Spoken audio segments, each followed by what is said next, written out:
natin po ngayong gabi. Ito po yung pinakamahirap.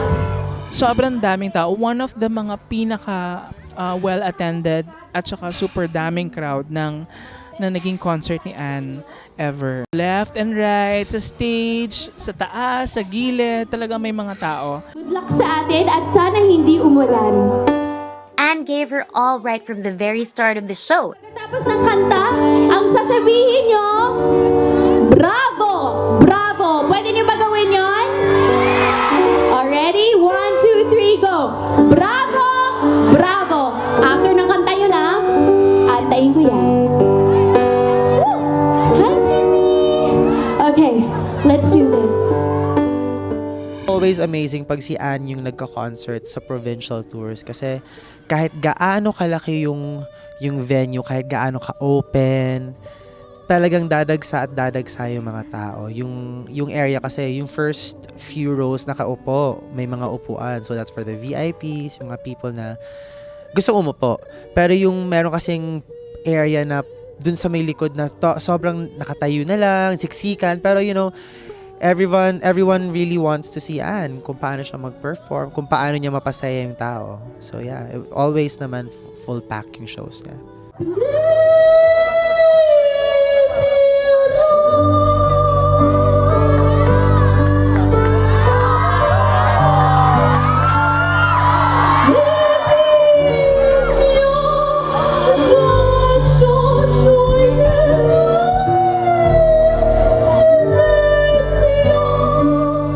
Feeling ko yung Nelson Dorma.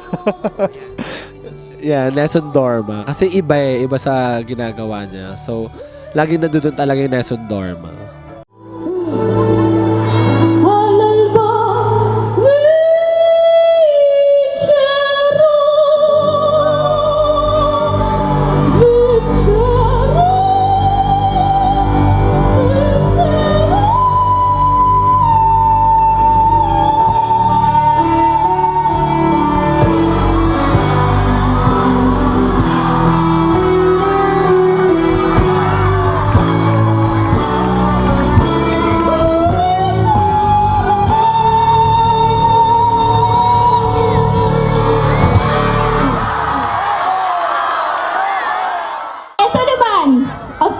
As I said earlier, hindi naman talaga ako... Hindi, nag-improve na ako kumante. So, pwedeng semi-singer na ako. Pwede ba yun? Pero itong tatawagin ko, talagang totoong singer. Mr. Jimmy Marquez! Muli na namang nagsama si Anne at kaibigang si Jimmy Marquez sa show. This time, gumawa sila ng light version ng iconic 90s Beat It hit from Celine Dion, ang It's All Coming Back to Me. There were nights when the wind was so cold that my body froze in bed if I just listened to it right outside the window. Alam mo yung feel mo yung yung pagkasabik nila kay Anne, makita si Anne, tapos makita yung performance ni Anne, tsaka yung mga costumes niya, sabik na sabik yung mga tao na makita siya. So they were cheering talaga super loud, and then happy ka talagang gaganahan ka mag-perform. Like si Anne sobrang ganado during that performance kasi nga ang daming taong nanonood sa kanya.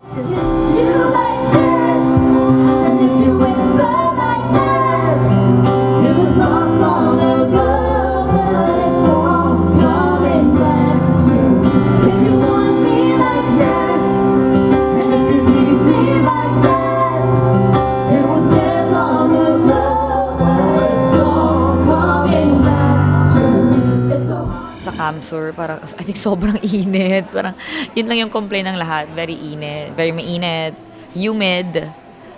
But yeah, okay naman. At least it didn't rain kasi outdoor eh. There are moments of gold and there are flashes of love. There are things that never do again, but then they always seem right. There were nights of endless pleasure. There was more than any love in life. Baby, baby, baby, when you touch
Anne was overjoyed when she saw the big number of people who went to see the concert. After all, it was the grand opening event of their annual Kaogma Festival.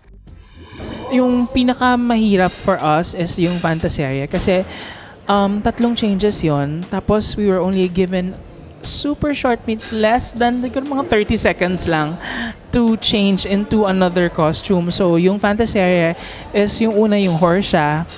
So, merong parang minold na horse, tapos ipapatong sa kanya, tapos on top of her outfit pa. If you want my future. For the whole Ankapal team, the hardest part of the Ankapal concert is the Fantaseria production number, for they only have 30 seconds for costume change. Precious time. Get your act together, we can be just fine.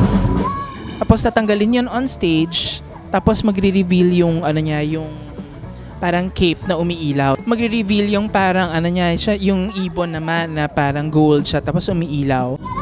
Make it last forever. Tell me about it, I don't want another round. Tell me about it, I don't want another round. Ha, ha, ha, ha. Tell me about it, I don't want another round. Tell me about it now, then it's taking it out.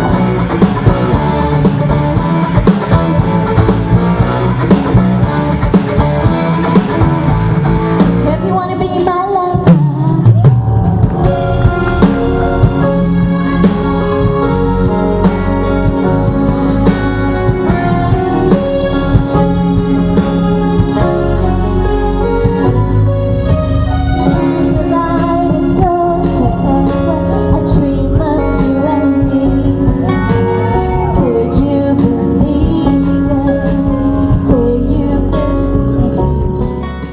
Tapos nun, yung babalik siya sa dressing room para magpalit, hubarin yung suot niya, tapos magsusuot ng mermaid, yung tail. You just walk in, I make you it's the way you don't even know me. You take an inch, I run a okay, you're always right behind me. The good thing about Anne kasi alam niya kung paano i-pace yung show na. Like for example, she has that power na to change yung sequence kasi nakikita niya na mahirap nga talaga na from this prod to this prod ang pagpapalit tsaka yung hinga din ng dancers. So hindi lang yung sarili niya yung iniisip niya, iniisip din niya yung hinga ng dancers. Kaya nga may mga guests so that yung pacing niya, pacing namin, and pacing din ng guests maganda. Hindi yung parang naghihingalo kami towards the end of the show. Nakikita ko kayo dyan sa pinakalikod! Hello! Okay ba kayo dyan? Naririnig niyo ba yung maganda kong boses? Kayo dito! Dinig niyo na yung maganda kong boses? Kayo doon! Rinig niyo yung maganda kong boses? Maganda ba boses ka? Kayo talaga nag-gusinungaling pa kayo. But seriously, are you guys having fun? Okay, that's great. Okay, but now to join me on stage is a pang totoong singer po. Madlang Kamsur! Let's all welcome the Prince of Ballad, Mr. Ronnie Leah!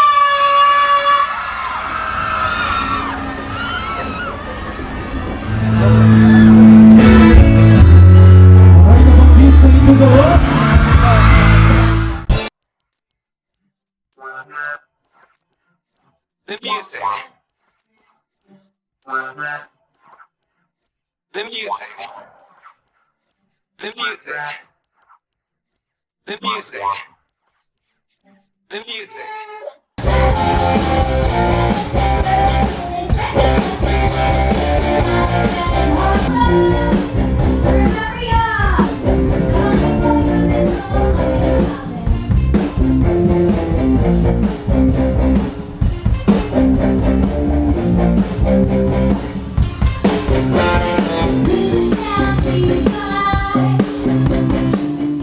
Lalo ko sa Meet in the Philippines, we were on stage, and then after that, she did Shake It Off, tsaka, what's this other song?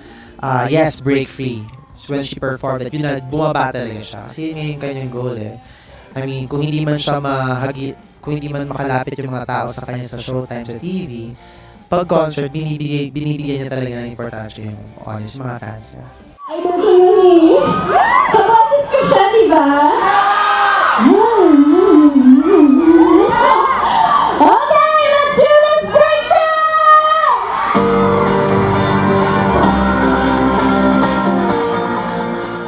And sobrang dami. Naloko nga kami when Anne went to, yung sa gitna. Kasi yung request niya talaga was sana merong siyang stage dun sa other side. Kasi gusto niya talaga lumapit sa mga tao.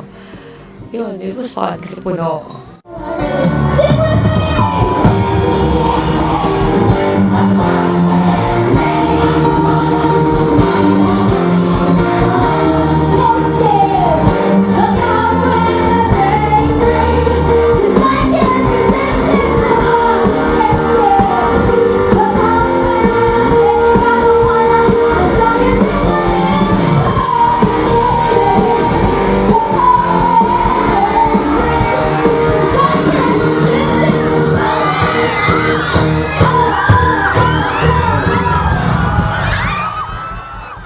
Sobrang layo ng narating niya. Ewan ko paano siya nakabalik. Kasi hanggang sa speakers dun sa Kasi yung Camsur, siya yung venue niya, parang siyang open field lang. Tapos parang walang mga bahay sa paligid. Pinuntahan niya talaga, parang nag-reach out siya dun sa mga nasa malayo talaga. Every time na magko-concert si Anne, she always makes sure na makakalapit siya sa mga audience niya. Kaya kahit medyo mahirap, pumunta pa din si Anne sa gitna ng Bicolano crowd.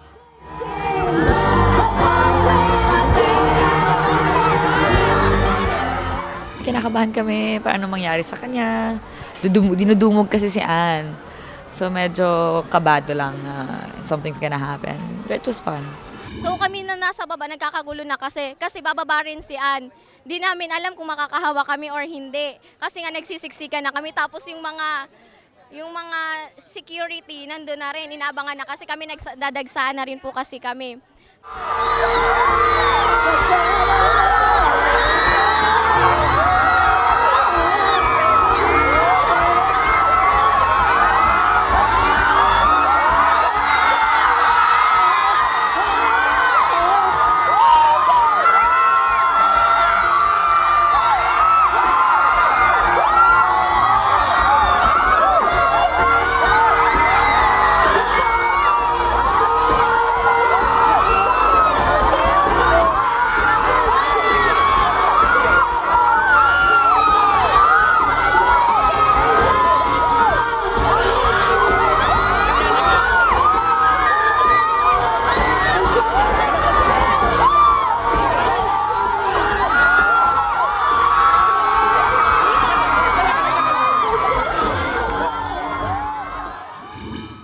Wala sa script yun, pero talagang siguro yung feeling niya, yung excitement niya, talagang it was bursting.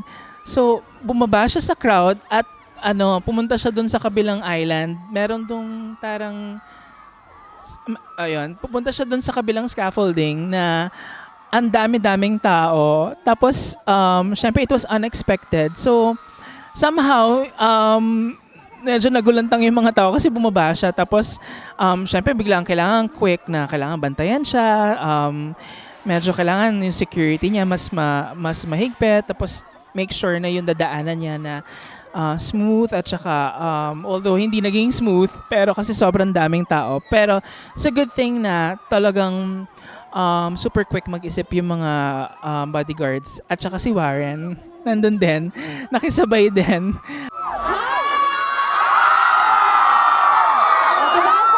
Hindi ko kayo nakalimutan. Ginawa ko ng paraan. Ang problema, paano ako babalik dun?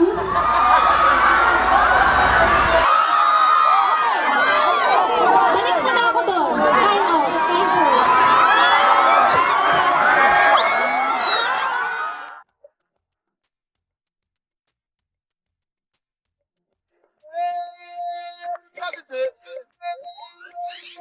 Ito pong kantang to ang nagsimula ng lahat. Sa Showtime, na-discover ang voice ko. Lagi ko to kinakanta dati sa sample. It was Anne's first time to perform in Camsur, that's why she believes it was just right to sing one of her signature songs alone. After all, ito rin naman ang nagbigay ng break sa kanya sa pagiging recording artist at concert performer niya ngayon. I hope you guys like the song that started it all for me. Here we go. Oo, daman-daman niya yung alone. Oo, by heart talaga niya kinakanta yan.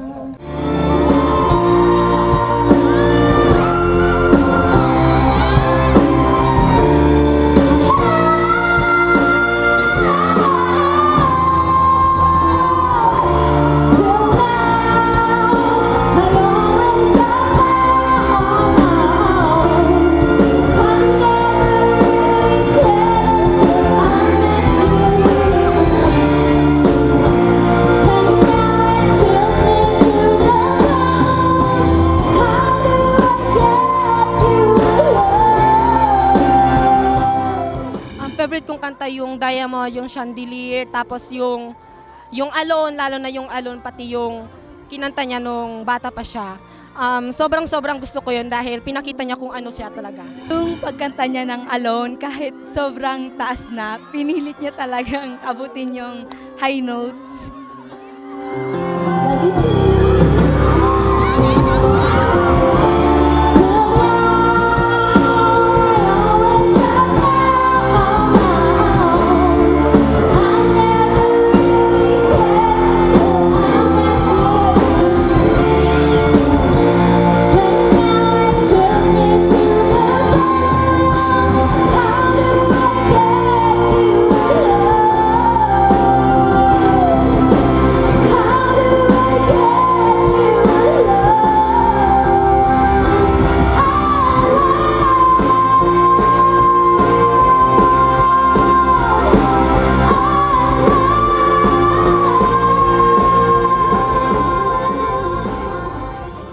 Nakita niyo naman po, ngayong gabi talagang hindi niya pinahiya ang sarili niya. Talagang nag-enjoy lahat. Makikita mo, nakangiti lahat ng tao at umaasa na sana bumalik siya. So ako rin, umaasa na sana nag-enjoy siya at sana naramdaman niyang init na pagtanggap ng Bicolano. At sigurado naman ako babalik si Ann. Okay ba? Akala niyo tapos na? But wait, there's more! Okay. Bago ko kantahin yung mga last two songs ko, kailangan ko muna mag-selfie. 1, 2, 3.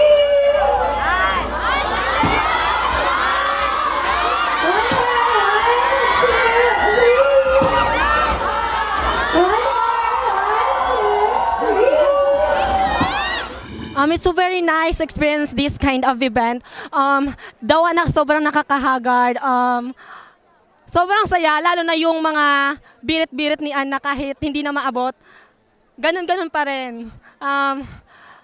Kahit nakakahingal maghiyaw, humiyaw, para kay Ann, solid na solid.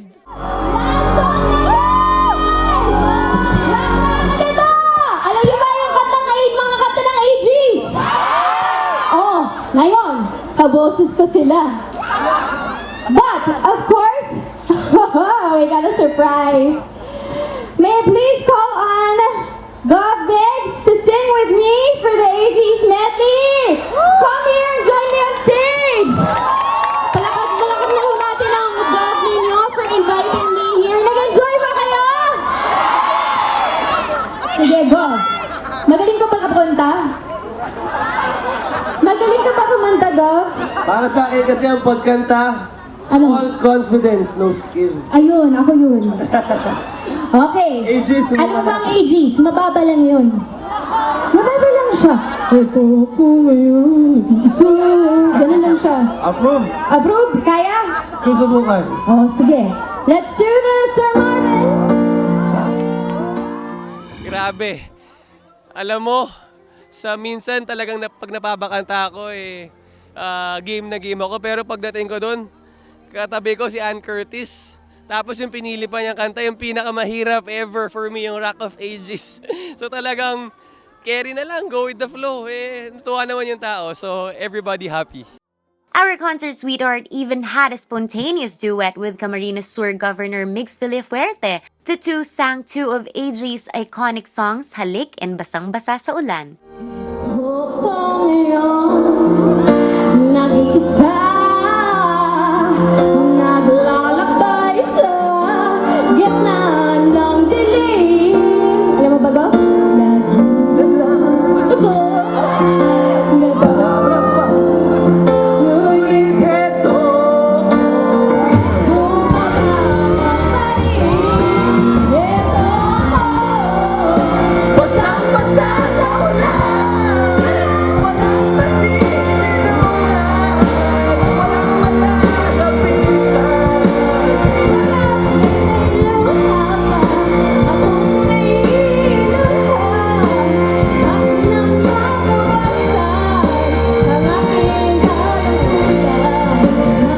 Actually, ang ganda-ganda nga ng boses niya eh. Hindi tulad nun, sabi nga nila, madaming bumatiko sa kanya. Pero hindi naman yung totoo. Kasi para sa amin, siya pa rin ang pinaka magaling at ang taas ng boses niya talaga. Just like Alone, the two AG songs are already staples in an Ann Curtis show. Ayoko sana na ikaw ay mawawala. Mawawasak lamang ang aking mundo. Ngunit anong magagawa kung nalagdag na iyong mga sino ba naman ako para bigyan ka? Yung Halik. Dahil talagang sinubukan ko ng mag-all out. Tapos pumiyok pa ako. Ang dami naman ng aking mundo, ng aking puso, ng aking buhay. Mabuhay mo kasi kamara!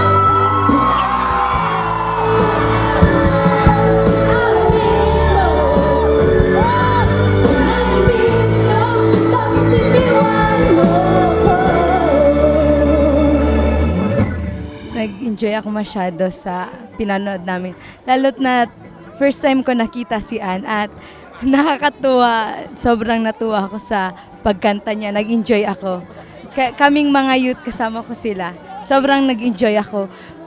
Pinaghandaan ko talaga tong araw na to. Awin mo, nag-ibig ka, bakit iniwan mo ako?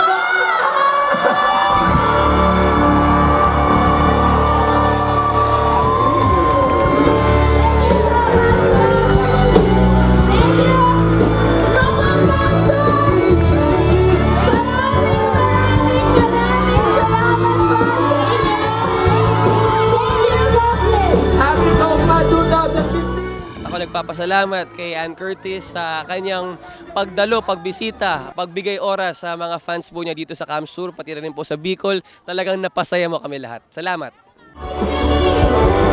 It was definitely a night to remember for all the Bicolanos who came to watch the concert. Everyone was very happy and satisfied.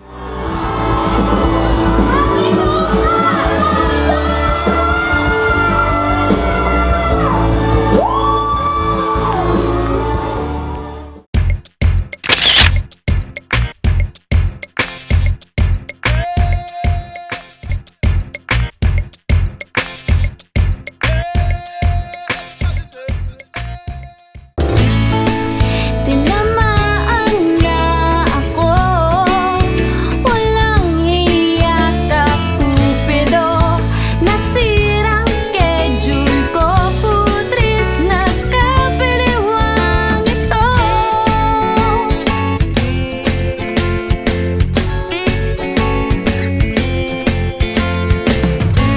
Lumalaki ng eyebags ko, di makatulog dahil sa'yo. Nagmumukhang zombie na ako, di mapakali ano ba to?